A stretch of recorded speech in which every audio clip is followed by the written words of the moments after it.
Hi, പുതിയൊരു വീഡിയോയിലേക്ക് സ്വാഗതം. ഈ വീഡിയോ നമ്മുടെ സഖാവ് മൊയ്തീനെ കുറിച്ചാണ്. നമ്മുടെ അറിയാം, ഇപ്പോഴത്തെ അവസാനത്തെ ഭടനാണ്, ഹൈറേഞ്ചിന് കിട്ടിയിരിക്കുന്ന അവസാനത്തെ ഭടനാണ് മൊയ്തീൻ കുട്ടി. അപ്പോൾ ഇദ്ദേഹം ഭയങ്കരമായിട്ട് 10-15 മിനിറ്റൊക്കെ നിർത്താതെ ഒരു പറച്ചിലാണ്. ഈ നമ്മുടെ കമ്പനി അങ്ങനെയാണ്, ദൈവതുല്യമാണ്, നമ്മുടെ ആരെയും പറ്റിച്ചില്ല, പൂളിംഗം തന്നിട്ടുണ്ടായിരുന്നു, വാക്ക് പാലിച്ചിട്ടുണ്ടായിരുന്നു എന്നൊക്കെയുള്ള അതാണ്. പക്ഷേങ്കിൽ നമ്മുടെ മൊയ്തീക്കയുടെ മുൻകാല വീഡിയോകൾ എടുത്തു നോക്കിക്കഴിഞ്ഞാൽ മൊയ്തീക്ക ഒരു തികഞ്ഞ കമ്മ്യൂണിസ്റ്റാണ്, സഖാവ് മൊയ്തീനാണ് എന്ന് മനസ്സിലാക്കാൻ സാധിക്കും. മൊയ്തീക്കയോട് ഒന്ന് രണ്ട് കാര്യങ്ങൾ ചോദിക്കാനുള്ളത്, മൊയ്തീക്ക ഇതുപോലെ ആൾക്കാരെ, പാവങ്ങളെ, രോഗികളെ, വൃദ്ധന്മാരെ പറ്റിച്ചുകൊണ്ട് എന്നിട്ട് നിങ്ങളുടെ കുടുംബത്തെയും നിങ്ങളുടെ സുഹൃത്തുക്കളെയും പലതും പറഞ്ഞ് പറ്റിച്ച് ഈ കമ്പനിക്ക് ഉണ്ടാക്കി കൊടുത്തിട്ട് ആ കമ്പനി ആഴ്ചക്കാഴ്ചക്ക് നായ്ക്ക് അപ്പക്കഷ്ണം വലിച്ച് ചാടുന്നത് പോലെ പൂളിംഗം തന്നിട്ട് അതിൽ മതിമറന്ന് പിന്നെയും ആൾക്കാരെ പറ്റിക്കുകയായിരുന്നില്ലേ നിങ്ങളുടെ കമ്പനി. 3100 കോടി രൂപ ഈ പാവങ്ങളെ പറ്റിച്ചുണ്ടാക്കിയ കമ്പനിക്ക് സ്തുതി പാടാൻ നിങ്ങൾക്ക് ഉളുപ്പില്ലേ സഖാവ് മൊയ്തീനെ? നമ്മുടെ സർക്കാർ, പിണറായി വിജയന്റെ സർക്കാർ, നിക്ഷേപകരുടെ ഒരു പൈസയും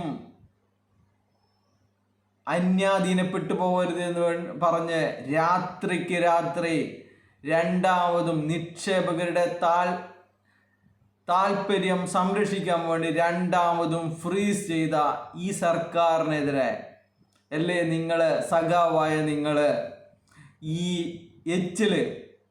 പൂളിംഗത്തെ പ്രതീക്ഷിച്ചുകൊണ്ട് ഇത്രയധികം പാവങ്ങളെ നിങ്ങൾ പറ്റിച്ചു കൊണ്ടിരിക്കുന്നത്? ഇവരെ ഇങ്ങനെ അനാവശ്യമായിട്ടുള്ള കേസ് കൊടുത്തില്ലെങ്കിൽ, ഇപ്പോൾ നിങ്ങൾക്കറിയാം, ഈ വിധി വന്നതോടെ തന്നെ തൃശ്ശൂർ കലക്ടർ അതിൻ്റെ നടപടിക്രമങ്ങളൊക്കെ ചെയ്തു വരികയാണ്. അതിനെ തടയിടാൻ വേണ്ടിയിട്ട് പല കോടതികളിലും, സെഷൻസ് കോടതിയിൽ കേസ് കൊടുക്കുന്നു, അതുപോലെ ഹൈക്കോടതിയിൽ കേസ് കൊടുക്കുന്നു. ഇതുപോലെ ലീഡർമാരെ വിട്ട് അസത്യം പ്രചരിപ്പിക്കുന്നു. അങ്ങനെയല്ല ഈ കമ്പനി ചെയ്തുകൊണ്ടിരിക്കുന്നത്. നിങ്ങൾ ആലോചിക്കേണ്ടത്, എങ്ങനെയാണ് ഒരു കടയും സ്വന്തമായില്ലാത്ത ഈ കമ്പനി എങ്ങനെയാണ് ഇത്രയധികം കോടിക്കണക്കിന് രൂപ വാങ്ങിയ ലീഡർമാരെ സൃഷ്ടിച്ചത്? മണി ചെയിൻ അല്ലാതെ വേറെ എന്ത് മാജിക്കാണ് ഈ കമ്പനി ചെയ്തത്? നിങ്ങളുടെ പണം, നിങ്ങളുടെ കുടുംബത്തിലെ പണം, നിങ്ങളുടെ സുഹൃത്തുക്കളുടെ പണം എല്ലാം ഈ കമ്പനിയിൽ കൊണ്ട് കൊടുക്കാൻ കാരണക്കാരായ ഏജന്റുമാർക്ക് എത്രയാണ് കമ്മീഷൻ കൊടുത്ത് തീറ്റിപ്പോറ്റിയത്? കോടിക്കണക്കിന് രൂപയല്ലേ ഓരോരാളും ഉണ്ടാക്കിയിരിക്കുന്നത്. 1000 കോടി രൂപയാണ് വെറും 100 പേര് കൈക്കലാക്കിയിരിക്കുന്നത്. 1000 കോടി രൂപ. എങ്ങനെയാണ് ഫിജീഷ് 4 കോടിയുടെ വീടുണ്ടാക്കിയിരിക്കുന്നത്? എങ്ങനെയാണ് ജിനിലിൻ്റെ 5 മാസമായ പ്രായമായ മകൻ 5 ലക്ഷം മാസം വാങ്ങുന്നുണ്ട് എന്ന് പറയാൻ സാധിക്കുക? അതുപോലെ തന്നെ അവനുണ്ടാക്കിയ സ്വത്തുക്കൾ 8 കോടിയോ 10 കോടിയോ എന്ന് മാത്രമാണ് സംശയം. കോടിക്കണക്കിന് രൂപയാണ് ഇതുപോലെ ഓരോരാളും ഉണ്ടാക്കിയിരിക്കുന്നത്. എന്ത് ബിസിനസ് ചെയ്തിട്ടാണ്?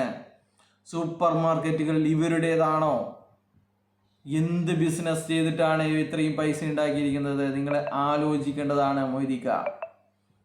എന്തുകൊണ്ടാണ് ലീഡർമാരൊന്നും ഇതിനെ എതിർത്തുകൊണ്ട് അല്ലെങ്കിൽ ഇതിനെ അനുകൂലിച്ചുകൊണ്ട് രംഗത്ത് വരാത്തത്?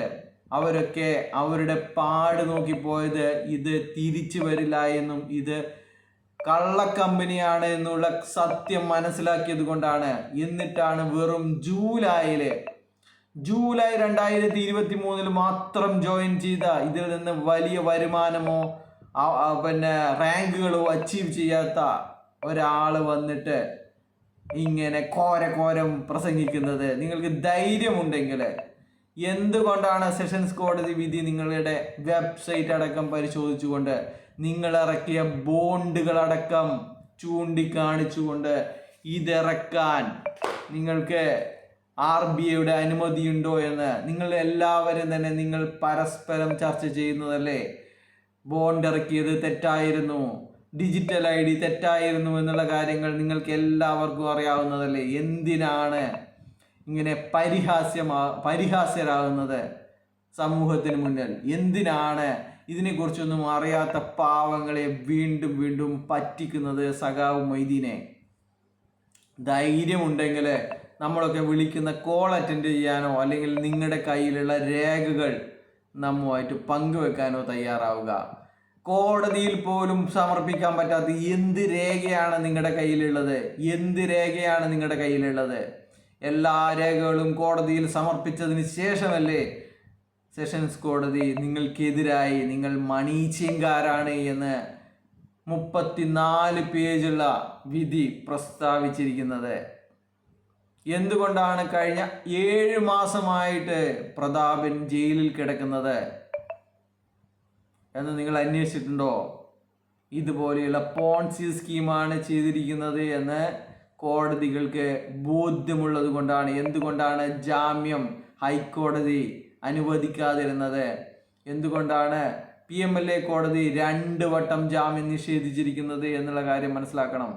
എന്തുകൊണ്ടാണ് സെഷൻസ് കോടതി ശ്രീനാഥ് പ്രതാപന്റെ ജാമ്യം തള്ളിയത്? എന്തുകൊണ്ടാണ് ശ്രീനാഥ് പ്രതാപൻ ഇപ്പോൾ വീട്ടിൽ നിൽക്കാതെ ഒളിവ് ജീവിതം നയിക്കുന്നത് എന്ന് നിങ്ങൾ അന്വേഷിക്കണം. എല്ലാ തെളിവുകളും നിങ്ങൾക്കെതിരാണ്. നിങ്ങൾ മണി ചെയിൻകാരാണെന്ന് ലോകം മുഴുവൻ അറിയാം, നിങ്ങൾക്കും അറിയാം. നിങ്ങൾ ചേർത്തവരുടെ ഉത്തരവാദിത്വത്തിൽ നിന്ന് ഒളിച്ചോടലാണ് ഇത്തരത്തിലുള്ള വീഡിയോ എന്ന് എല്ലാവർക്കും മനസ്സിലാവും. എൻ്റെ മൊയ്തിക്ക, എന്തിനാണ് ഈ പ്രഹസനം? എല്ലാവരും നിർത്തി.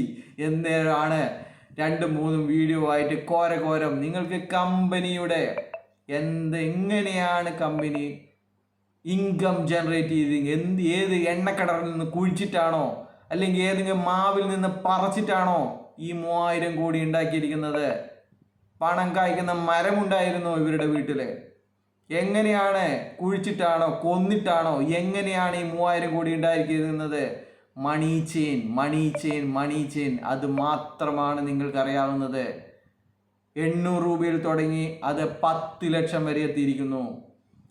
കള്ളപ്പണക്കാർ കോടികൾ അതിൽ കൊണ്ടിട്ടിരിക്കുന്നു എന്നുള്ളതാണ് സത്യം. 4 കോടിയുടെ കൺസൈൻമെന്റ് അഡ്വാൻസ് അല്ലേ എടുത്തിരിക്കുന്നത് ചില ആൾക്കാർ.